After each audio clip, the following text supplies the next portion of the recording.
Halo semuanya, perkenalkan nama saya Yohana Hayugani dengan NPM 2510000162 dari Fakultas Hukum dan Prodi Ilmu Hukum yang tengah menempuh pendidikan di Universitas Pasundan Bandung.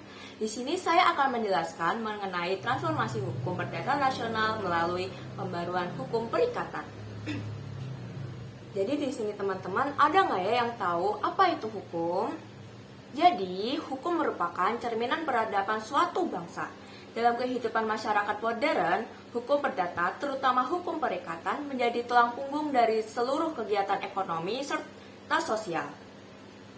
Melalui hukum perikatan, segala bentuk janji, kesepakatan, dan tanggung jawab antar individu diatur dengan jelas.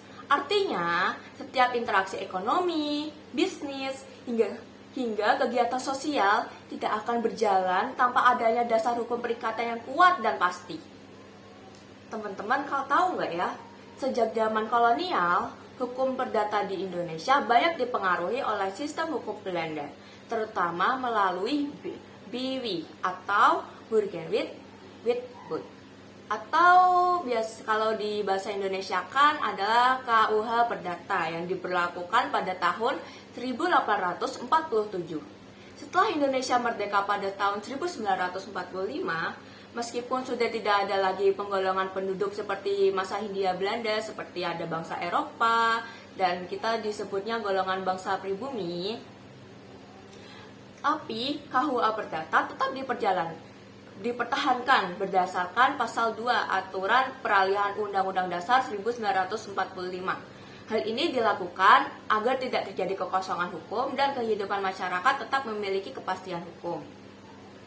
KUH Perdata sebenarnya berisi aturan yang sangat luas, termasuk tentang perikatan, kontrak, ganti rugi, dan hubungan antar kreditur dan debitur. Namun, masalahnya adalah hukum ini sudah berusia hampir 2 abad dan tidak dirancang untuk seluruh rakyat Indonesia.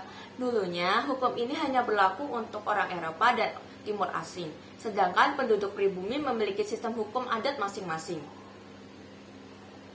Karena perkembangan zaman yang begitu cepat, hukum perikatan lama menjadi out of date. Dunia sudah berubah, kita hidup di era digital, di mana transaksi lintas batas, e-commerce, perlindungan data pribadi, dan bentuk kontrak digital baru bermunculan. Hal-hal seperti ini belum ada dalam konsep hukum perikatan lama. Akibatnya, timbul 2 tantangan besar. Pertama, ketidakpastian hukum, karena aturan lama tidak bisa menampung permasalahan modern dengan adil dan efisien. Dan kedua adalah kesenjangan keadilan, karena pihak yang lemah seringkali tidak terlindungi dalam kontrak modern, seperti perjanjian daring atau kontrak baku. Oleh karena itu, pembaruan hukum perikatan tidak lagi dianggap pilihan, tetapi sudah menjadi kebutuhan mendesak. Perbaruan ini penting bukan hanya untuk memperkuat kepastian hukum, tetapi juga untuk mendorong iklim investasi, bisnis, dan ekonomi sosial. Konvensi Hukum Nasional Perdata ini menjadi momentum penting untuk membahas bagaimana hukum perikatan di Indonesia dapat diperbarui agar lebih relevan dengan kebutuhan zaman. Sinergi antar akademisi, praktisi hukum, dan membuat kebijakan sangat diperlukan untuk menciptakan sistem hukum nasional yang modern dan adaptif.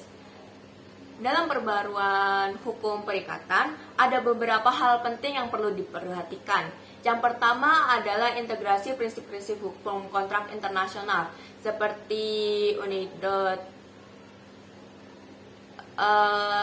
UPECC, atau biasa kalau kepanjangannya itu UNIDOT, Principles of International Commercial Contract. Hal ini penting agar Indonesia bisa beradaptasi dengan standar hukum global.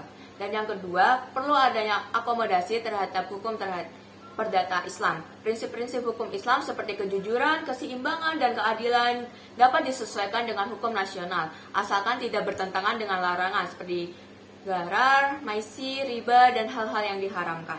Dengan begitu, hukum nasional tidak hanya bersumber dari hukum barat, tetapi juga mencerminkan nilai-nilai religius masyarakat Indonesia. Dan yang ketiga, pembaruan juga harus memperhatikan harmonisasi hukum adat. Hukum adat memiliki sifat dinamis dan mencerminkan rasa keadilan masyarakat. Dalam beberapa kasus, hukum adat bahkan lebih konstitutif, artinya lebih mengutamakan pemulihan hubungan sosial daripada sekadar hukuman. Itu adalah hal penting yang seharusnya tidak hilang dan dalam proses modernisasi hukum perdata. Selain itu, perlu juga dilakukan sinkronisasi peraturan lintas bidang karena masih banyak ketidaksesuaian antar aturan, terutama antar hukum ekonomi syariah, arbitrase, dan hukum perdata umum. Lalu isu perlindungan terhadap anak dan perempuan juga harus menjadi perhatian utama, terutama dalam konteks hukum keluarga dan adat, mengingat perubahan sosial dan ekonomi yang semakin kompleks.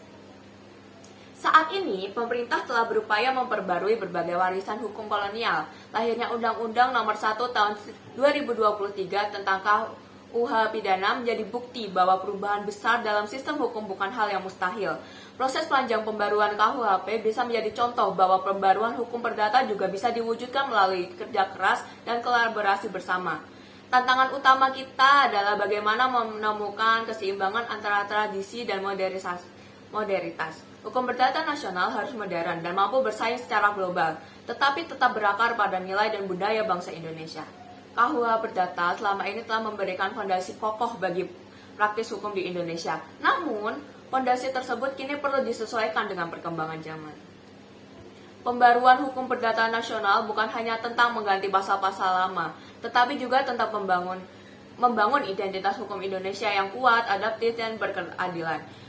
Hukum baru harus bisa mendapat tantangan era digital, memperkuat perlindungan masyarakat, serta mencerminkan semangat keadilan sosial sesuai dengan nilai Pancasila dan konstitusi. Dengan begitu, hukum perdata nasional akan jadi sistem yang tidak hanya modern dan relevan, tetapi juga membumi, mencerminkan kepribadian bangsa dan mampu menjaga keseimbangan antar kepastian hukum, keadilan, dan juga kemanfaatan. Jadi begitu teman-teman, bagaimana transformasi hukum perdata nasional melalui pembaruan hukum perikatan. Ternyata dalam transformasinya itu dari Belanda hingga sekarang ribet ya teman-teman. Jadi sekian dari saya, mohon maaf bila ada kesalahan tutur kata. Wassalamualaikum warahmatullahi wabarakatuh.